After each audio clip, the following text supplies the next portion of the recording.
કેમ છો મિત્રો? બધા મજામાં હશો જ. આપ સૌનું હું વિશ્વપૂર્ણ રીતે હૃદયપૂર્વક ડૉક્ટર અનિલ વાળા યુટ્યુબ ચેનલમાં સ્વાગત કરું છું. આપ સૌને આવકારું છું. કવિતા કે કવિતાની વાત કરવા વિશે તો અલખનો ઓટલો પૂરતો હોય છે. એ પછી ગમે તે સ્થળે કવિતા ફૂટી નીકળતી હોય છે. કવિતા વિશેની વાત ફૂટી નીકળતી હોય છે. અત્યારે હું જ્યાં બેઠો છું તે કદાચ એક ગામ નું મરણ માટેનો વિસામો જેને કહેવાય એ વિસામો છે. અને ત્યાં વિસામો કરવા માટે મૃત્યુ પામેલ માણસને થોડી વાર મૂકવામાં આવતો હોય છે. એવી જગ્યા પર હું બેઠો છું અને મને આનંદ છે કે આવી જગ્યા પર બેસીને હું કવિતાનો પાઠ કરી રહ્યો છું. અહીં ઘણા બધા લોકોના મૃતદેહો પસાર થયા હશે અને એ જગ્યા પર હું અત્યારે બેઠો છું. મૃત જીવિત પરંતુ મૃત એવી હાલત કવિની હોય છે. અને કવિને તો અલખનો ઓટલો મળી જાય એટલે પૂરતું છે. એ પછી મરણનો હોય કે અલખનો હોય, ઓટલો મળવો જોઈએ. ઓટલો ત્યાં રોટલો અને રોટલો ત્યાં ઓટલો. મારે આજે મધ્યકાલીન સંત કવયત્રી ગંગા સતીબા વિશે વાત કરવી છે. ગંગા સતીબાનું નામ ભાગ્યે જ કોઈથી અજાણ્યું હશે અને એમના વિશે ગુણવંતભાઈ બરવડિયા સાહેબે મારી પાસે બહુ ચાહથી લખાવેલું એ આજે હું આપ સૌ સમક્ષ પઠન કરીને વાંચી સંભળાવું છું.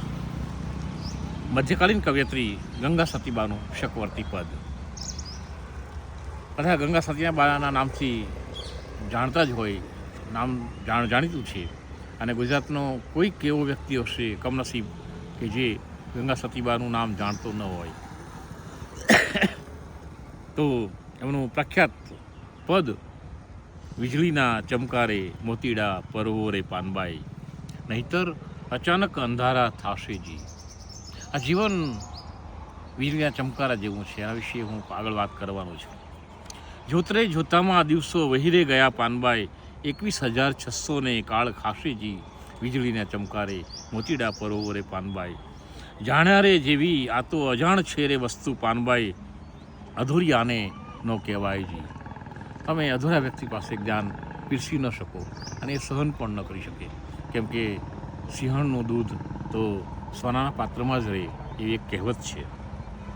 ગુપત રસનો આ ખેલ છે અટપટો, આંટી મેલો તો સમજાય જી. આપણે આંટી રાખીને ન ચાલવું, વળમાં ચાલતા હોય છે.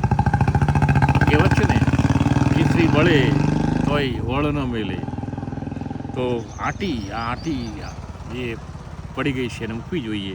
આંટી મેલીને આંટી મેલો તો જ સમજાય જી. વીજળીને ચમકારે મોતીડા પરવો પાનબાઈ, મનરે મૂકીને તમે આવો રે મેદાનમાં પાનબાઈ, જાણી લિયો જીવ કેરી જાતજી. સજાતી વિજાતીની જુગતું બતાવું ને બે પાડી દઉં બીજી ભાતજી. વીજળીને ચમકારે મોતીડા પરવો પાનબાઈ, પિંડરે બ્રહ્માંડથી પર છે ગુરુ પાનબાઈ, તેનો રે દેખાડું તમને દેશજી. ગંગા રે સતી એમ બોલિયા રે સંતો, જ્યાં નહીં માયાનો જરીએ લેશજી. વીજળીને ચમકારે મોતીડા પરવો પાનબાઈ. મધ્યકાલીન યુગનું ગુજરાતી સાહિત્ય ધર્મ રંગ્યું હતું. પછીના યુગના કેટલાક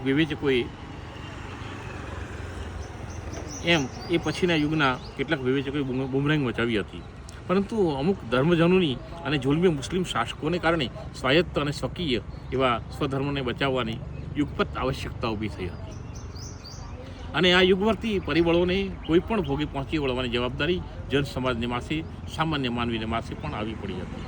એટલે એ વખતનો સમકાલીન સમાજ એ તરફ સહજ રીતે જ વળ્યો હતો. સર્જક પણ જે તે સમયનું સંતાન છે અને એટલે એ સમાન ધર્મોથી ચાહે તો પણ વિમુખ રહી શકે જ નહીં.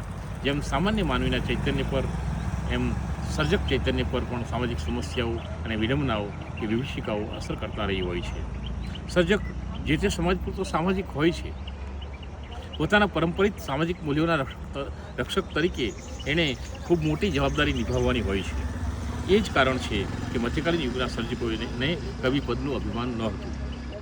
પરંતુ એમના સર્જનમાં આમે જ એવા સભ્યતા, સંસ્કૃતિ, સામાજિકતા, પરંપરા, ધર્મ, જેમાં વેદ, પુરાણ, ઉપનિષદ, રામાયણ, મહાભારત, બૌદ્ધ, એ સર્વનું ચિંતન ગર્ભ દર્શન આપણે કરી શકીએ છીએ.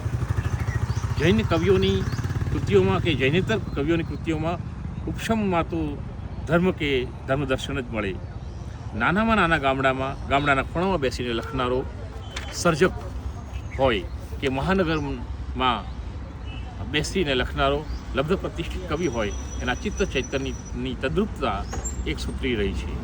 એ જ રીતે પુરુષ કે સ્ત્રી કવિની પણ એ જ વિભાષણ રહ્યા છે. આ યુગની યુગપત શક્યતાઓને ઝીલનાર એક કવિયત્રી એટલે ગંગા સતીબા. આ યુગની અન્ય કવિયત્રીઓ કરતાં ગંગા સતીબાના પદ ભેદભરમ, વિજાજ અને મનૈક, એમની દાર્શનિકતા અને એમના પદોની કથન શૈલી અને કથન કેન્દ્ર વગેરે એક જ વિષય વર્તુળ છતાં આગવા અને અનોખા રહ્યા છે. કિંવદંતીઓ અનુસાર હાલના ગુજરાતમાં આવેલા સૌરાષ્ટ્રના રાજપરા ગામમાં વાઘેલા રાજપૂત કુટુંબમાં તેઓ જન્મેલા. સમય આશરે 12મી થી 14મી સદી. ભાવનગરના સમઢિયાળા નામના ગામના ગરાસદાર ઘરસંગ એટલે કે કહળુબા સાથે એમના લગ્ન થયા હતા. આજે પણ આ ગામ ગંગા સતીના સમઢિયાળા નામથી ઓળખાય છે. કહળુબા ભક્તિ આંદોલનના અનુયાયી હતા. તેઓને અજોભા નામે પુત્ર હતો, જેનું લગ્ન પાનબાઈ સાથે થયું હોવાની કિંવદંતી પણ પ્રવર્તે છે.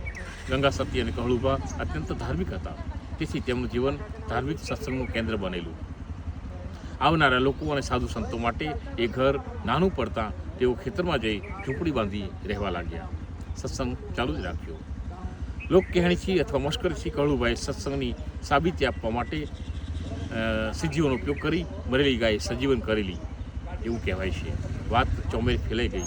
સિદ્ધિના અકારણ ઉપયોગને કારણે મળેલી પ્રસિદ્ધિ ભજનમાં બાધારૂપ ન બને એ હેતુથી કહળુબાએ દેહત્યાગ કરવાનો સંકલ્પ કર્યો. ગંગા સતીએ પણ તેમની સાથે દેહત્યાગની ઈચ્છા વ્યક્ત કરી. પરંતુ કહળુબાએ પુત્રવધુ પાનબાઈને અધ્યાત્મનું શિક્ષણ પૂરું ન થાય ત્યાં સુધી એમને રોકાઈ જવાની આજ્ઞા કરી. આપણી પરંપરા હતી સતી પ્રથાની. ત્યાર પછી કહેવાય છે કે ગંગા સતી પાનબાઈને ઉદ્દેશીને રોજની એક આધ્યાત્મિક રચના સંભળાવતા. આવા કુલ 52 ભજનો ગંગા સતીએ પાનબાઈને સંભળાવ્યા, જેમાં જીવન, જગત, ગૂઢ રહસ્યો સમેતના વિષયો આવરી લેવાયા હોવાનું કહેવાય છે. પછી એમણે સમાધિ લીધી. આજે પણ સમઢિયાળામાં ગંગા સતીબાની સમાધિ છે. પ્રસ્તુત પદને આપણે ગંગા સતીનું શકવર્તી પદ કહી શકીએ. ગંગા સતીએ આ પદ પણ અન્ય પદની જેમ જ પાનબાઈને ઉદ્દેશીને રચ્યું છે. એટલે જોઈએ તો આ રીતના પદ એ યુગોથી ભોગવાયેલો સાસુવહુનો જે સંબંધ છે તેની સામે તાતું તીર ફેંકતું પદ છે. સાસુવહુના સંબંધ માત્ર કૂતરા બિલાડાના સંબંધ નથી હોતા, પણ ગુરુ શિષ્યના પ્રેમળ સંબંધો અને શુદ્ધ સાત્વિક ભાવનાવાદી સંબંધો પણ હોય છે. એ વાત પણ આડકતરી રીતે ગંગા સતીબાએ સાબિત કરી આપી. આ ઉપરાંત આ ગુર્જર ભૂમિ માત્ર શિક્ષા જ્ઞાનની ભૂમિ નથી, એ પણ સાબિત થયું. આ પદ અથવા ભજનના પ્રથમ મંત્રામાં બહુ ગૂઢ અને ગહન વાત સાવ સરળ અને સાધ્યંત તથા નિર્મળ બાનીમાં કહેવાય છે. વીજળીના ચમકારે મોતીડા પરોવરે પાનબાઈ, નહીતર અચાનક અંધારા થાશે જી. જોતરે જોતામાં દિવસો વહી રહી ગયા પાનબાઈ, 21,600 કાળ ખાશે જી. વીજળીના ચમકારે આપણું આ જીવન વીજળીના ચમકારા જેવું છે. હજી આપણી સમજમાં આવે ન આવે ત્યાં તો આખું પૂરું થઈ જાય છે. કહો કે તે જ લીસોટો માત્ર. આ તે જ લીસોટાના ક્ષણિક અજવાળામાં આપણા જીવનના મર્મને સમજવો, જગતના રહસ્યોને સમજવા, પરબ્રહ્મને પામી લેવા એ ખૂબ અઘરું કામ છે. એટલે આ કામ કે જે અત્યંત આવશ્યક છે કે કામ વીજળીના ચમકારામાં મોતી પરોવીએ એવું દુષ્કર છે, નહીંતર ક્યારેય મૃત્યુ આવી જશે અને અંધારું થઈ જશે એની ખબર પણ નહીં પડે. જો આજકાલ કરતા રહીશું તો દિવસો જતાં વાર નહીં લાગે. કેમ કે કાળ એટલે કે સમયનું ઉદર ભૂખ ભરેલું છે અને એ સતત શ્વાસને ખાનાર છે. અહીં કવિયત્રી 21,600 એમ લખે છે. એક તંદુરસ્ત વ્યક્તિ એક દિવસના 21,600 પૂરા શ્વાસ લે છે. એક વધુ પણ નહીં અને એક ઓછો પણ નહીં. જો એની ગણનામાં એકની પણ વધઘટ થાય તો સમજી લેવાનું કે હવે મૃત્યુ તમારી નજીક આવતું જાય છે. ગામડામાં વસનારી આ કવિયત્રીને કેટલી વૈજ્ઞાનિક સૂઝ સમજ છે એની આપણને આ પ્રથમ અંતરથી જ પ્રતીતિ થાય છે.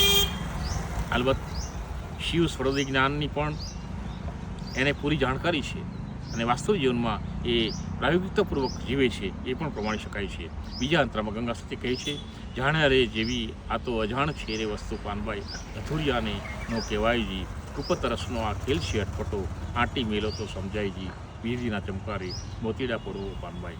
આ જ્ઞાન જાણવા જેવું છે અને છતાં પણ જાણ્યા છતાં કાયમ આપણે જાણતા જ નથી એવી અજાણ વસ્તુ જેવું છે.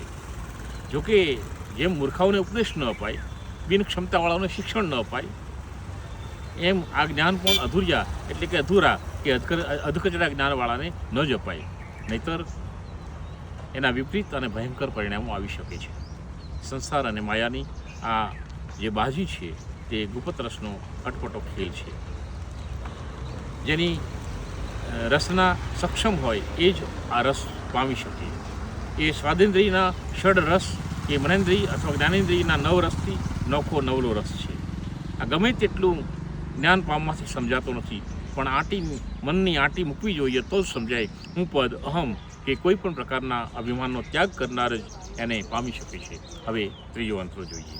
મન રે મૂકીને તમે આવો ને મેદાનમાં પાનબાઈ, જાણી લ્યો જીવ કેરી જાતજી, સજાતી વિજાતીની યુક્તિ બતાવું ને બીબે પાડી દઉં બીજી ભાતજી, વીજળીને ચમકારે મોતીડા કરું. આ જીવ શું છે, જગત શું છે, સજાતી વિજાતી શું છે એ જાણવું હોય તો મન મૂકીને મેદાનમાં આવવું જોઈએ.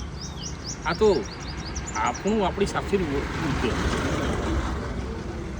આત્મમંથન, આત્મસંવાદ રચી શકીએ તો જ એ જાણી શકીએ. સમગ્ર સૃષ્ટિ એ સજાતી અને વિજાતી એમ બે ભાગમાં વિભાજિત છે, પણ એની યુક્તિ, એની જોડી એ જ આ જગતનું પરમ સત્ય છે. નરસિંહ કહે છે એમ, બ્રહ્મ લટકા કરે બ્રહ્મ પાસે. આ બંને ભિન્ન નથી પણ એક જ છે, એક સ્વરૂપા છે. જો આટલું સમજાઈ જાય તો જીવનરૂપી બીબે અનેરી ભાત પડી જાય. જેણે બધું જાણી લીધું છે એ કશું જ જાણતો નથી, અને જે કશું જ જાણતો નથી એણે બધું જ જાણી લીધું છે. બીબું એક જ ભાત પાડતું હોય છે, પણ જ્યારે આ જીવનરૂપી બીબાથી અન્ય કે જુદી ભાત પડે ત્યારે સમજી લેવું જોઈએ કે વ્યક્તિએ જીવની જાત જાણી લીધી હશે. અહીં પાનબાઈના માધ્યમે કરીને ગંગા સતીએ સમગ્ર ચૈતન્યને ઉદ્દેશીને આ વાત કહી છે. અને હવે છેલ્લો અંતરો.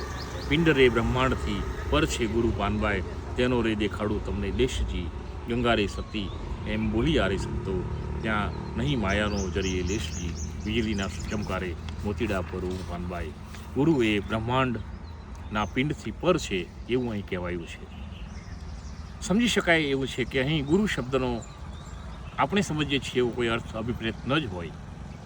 આ બ્રહ્માંડ એક પિંડ છે અને એનાથી પર અલખ નિરંજની ગુરુની ગાદી છે, જે સકલને જોઈ રહ્યો છે. જેમ આપણે આ ગાદી પર અત્યારે બેઠા છીએ એમ આપણે ગાદી માની લેવી જોઈએ.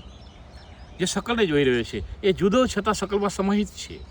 એવા ગુરુની વાત સહેજે આપણી સમજમાં જલ્દી આવે એવી નથી જ. પણ આ ગુરુ, જેને તમે ઈશ્વર કહી શકો કે અખિલ બ્રહ્માંડનો માલિક કહી શકો કે ચાહે તે નામ આપી શકો, જે સમાહિત હોવા છતાં ક્યાંય સમાહિત નથી જ, વ્યાપ્ત હોવા છતાં અવ્યાપ્ત છે, જલકમલવત છે, એવા ગુરુની વાત છે. એનો વેશ જુદો છે, એનો દેશ જુદો છે, પણ ઉપરના 3 કાવ્યખંડોમાં જે શરતો કહી છે એ પરિપૂર્ણ થાય તો અને તો જ અહીં સુધી પહોંચી શકાય, એનો દેશ દેખી શકાય, દેખાડી શકાય. અને નામાચરણ સાથે ગંગાબાઈ હવે અત્યાર સુધી જે પાનબાઈને ઉદ્દેશીને કહેતા હતા એ હવે મૂળ જેમના માટે આ કૃતિ થઈ છે એવા સંતોને ઉદ્દેશીને કહે છે કે આ દેશ એવો છે જ્યાં લેશ માત્ર માયા નથી, માયાનો જરી પણ લેશ નથી. આધિભૌતિક જગતમાં જે બધા દંગા ફસાદ, ટંટા ઝઘડા, વિવાદ થાય છે એ સર્વ માયાને આધીન છે. લગભગ મનુષ્યો માયાને આધીન રહીને જ ભક્તિ કરે છે. એમનું આ કાર્ય લગભગ માયાના પૂટથી યુક્ત હોય છે.